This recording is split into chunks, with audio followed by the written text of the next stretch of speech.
haunted hotel birthday. It was my 25th birthday, and my boyfriend, Mark, had planned a romantic getaway at an old, secluded hotel on the outskirts of town. The hotel was known for its rich history and eerie ambience, but we both loved the thrill of a good scare, so it seemed like the perfect setting for a memorable celebration. We checked into our room, and Mark had thoughtfully arranged roses on the table. And there was a bottle of my favorite champagne chilling in an ice bucket. The night was off to a perfect start. As the evening turned into night, we celebrated my birthday with laughter and love. We exchanged gifts and enjoyed a delicious dinner. Everything was perfect, and I felt so lucky to have Mark by my side. Around midnight, we decided to call it a night and retire to our room. Our room was on the top floor, at the end of a long and dimly lit corridor. Mark unlocked the door, and we stepped inside. The room was now even darker, illuminated only by the moonlight, seeping in through the heavy curtains. As I began to get ready for bed, Mark suddenly looked puzzled. "Did you hear that?" he asked, his voice quivering. I strained my ears and listened intently, but all I could hear was the faint rustling of leaves outside. I responded that I didn't hear anything.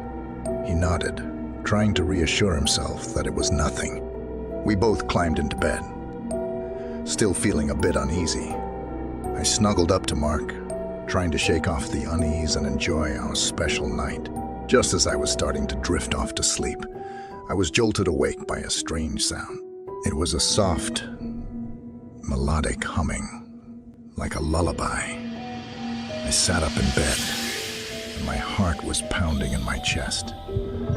Mark was awake too, his eyes wide with fear. "Did you hear that?" I whispered. Mark nodded, his face pale. As our eyes adjusted to the darkness, we saw her, a spectral figure, dressed in a flowing white gown, her long and tangled hair obscuring her face.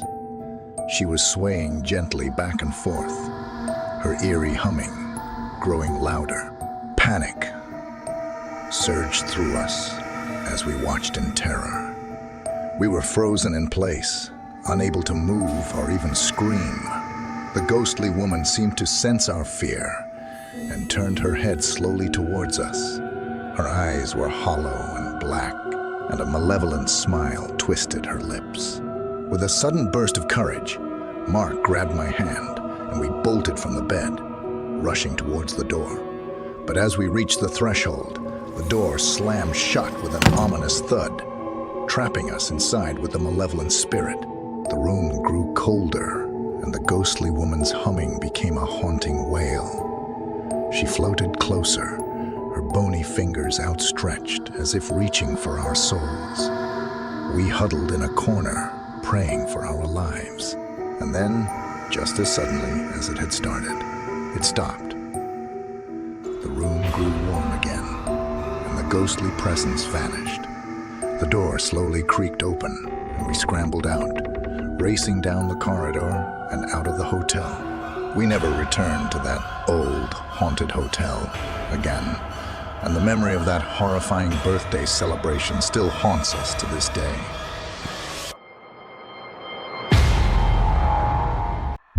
Nightmare celebration. It was a birthday weekend we'd been planning for months. Ria's birthday, celebrated in a secluded cabin, nestled deep in the woods. The cabin was an isolated oasis, surrounded by towering trees and miles away from civilization. It was supposed to be a weekend filled with laughter, games, and endless memories. On the night of Ria's birthday, we had gathered in the cozy living room, sharing stories and toasting to the occasion. The fireplace crackled, casting eerie shadows on the walls. As we laughed and enjoyed each other's company, we had no idea that our night would take a terrifying turn. As the clock struck midnight, we decided to call it a night and head to our respective rooms. Michelle, James, Brent, Rhea and I each retired to our cozy bedrooms, not knowing that sleep would evade us that night. I was awakened by a chilling sound, like distant whispers carried by the wind. My heart raced as I sat up in my bed, trying to discern what I had heard. The room was pitch black, and an ominous feeling settled in my chest. I grabbed my phone and sent a text to Michelle, asking if she had heard anything strange. Her reply was immediate, confirming my fears. "I heard it too," she texted. I quickly got out of bed and tiptoed to Michelle's room. Our hushed conversation was interrupted by a loud knock at the door. Startled, we looked at each other, and our faces pale with fear. Who could be knocking on our door in the middle of the night? We mustered the courage to open the door, and standing there, in the dimly lit hallway, was James. He looked as scared as we did and said, "Did you guys hear that too? It's coming from outside." With trepidation, we ventured outside and followed the eerie sounds through the woods. The moon was obscured by thick clouds, casting an eerie gloom over the forest. As we walked deeper into the woods, the chanting grew louder, and we finally came upon a clearing. Our hearts stopped as we witnessed a horrifying scene. A group of people dressed in all white stood in a circle, surrounding a flickering fire. They chanted in a language we couldn't understand, and their voices echoing through the night. In the center of the circle was a crude wooden altar, adorned with strange symbols and candles. We watched in terror as they continued their eerie ritual, their movements synchronized and unnatural. It was like a scene from a nightmare, and we were paralyzed with fear. Rhea, the birthday girl, stood beside us, tears streaming down her face. We turned and fled, running as fast as our legs could carry us back to the cabin. We locked ourselves inside, barricading the doors and windows. For the rest of that terrifying night, we huddled together in fear, the sounds of the ritual still echoing in our ears. We never found out who those people were or what their intentions were, but we knew we had stumbled upon something beyond our understanding. Creepy birthday night.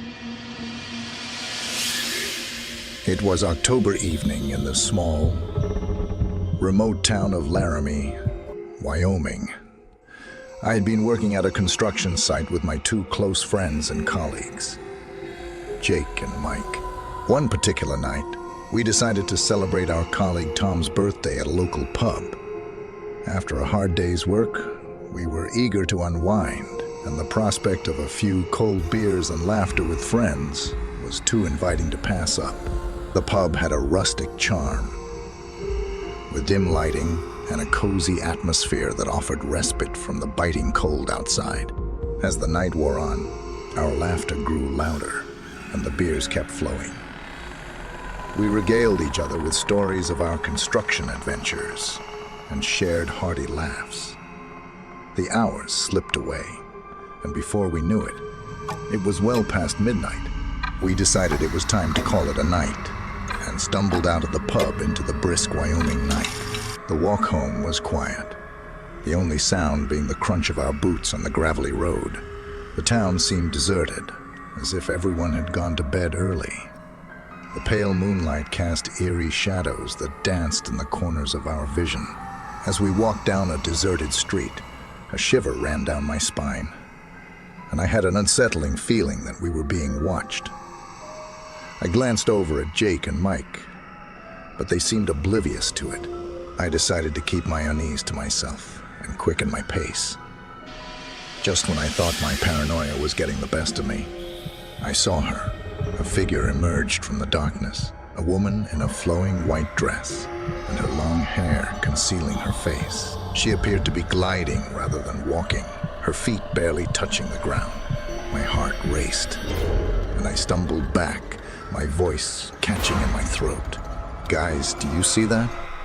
I stammered, pointing at the spectral figure. Jake and Mike turned to look, and their faces turned ashen.